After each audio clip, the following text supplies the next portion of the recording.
Shalom Bapak Ibu Saudara. Mari kita akan merenungkan firman Tuhan. Ada dua ayat yang saya ajak kita bersama-sama merenungkannya.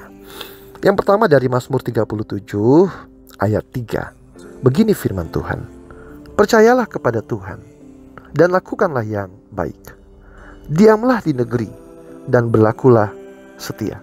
Nah, ayat kedua terambil dari Galatia pasal 6 ayat 9. Begini firman Tuhan. Janganlah kita jemu-jemu berbuat baik, karena apabila sudah datang waktunya, kita akan menuai jika kita tidak menjadi lemah. Saudara, berbuat baik adalah tugas setiap manusia, apalagi bagi kita yang percaya kepada Tuhan.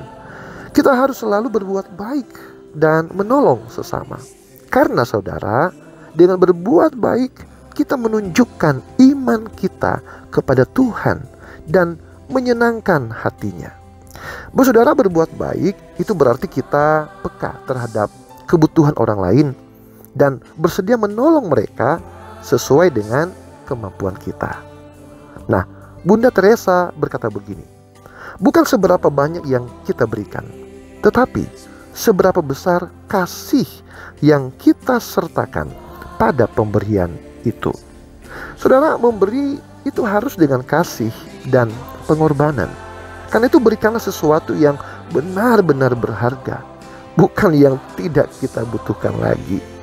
Nah, suatu hari ada seorang pengemis datang kepada Bunda Teresa dan berkata begini, semua orang memberi kepada ibu, saya juga ingin memberi.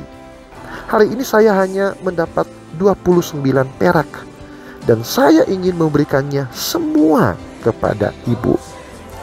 Saudara, Bunda Teresa sejenak terdiam. Dia berpikir jika ia mengambil uang itu, maka pengemis itu tidak akan bisa makan. Tapi jika ia menolak, pengemis itu pasti akan sedih.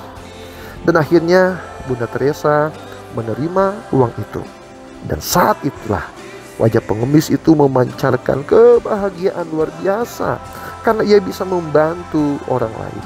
Saudara, bagi Bunda Teresa, uang 29 perak itu terasa sangat besar karena diberikan dengan kasih yang tulus. Saudara, kita mengasihi Allah karena Allah sudah lebih dahulu mengasihi kita. Kita memberi karena Allah lebih dulu memberi kepada kita.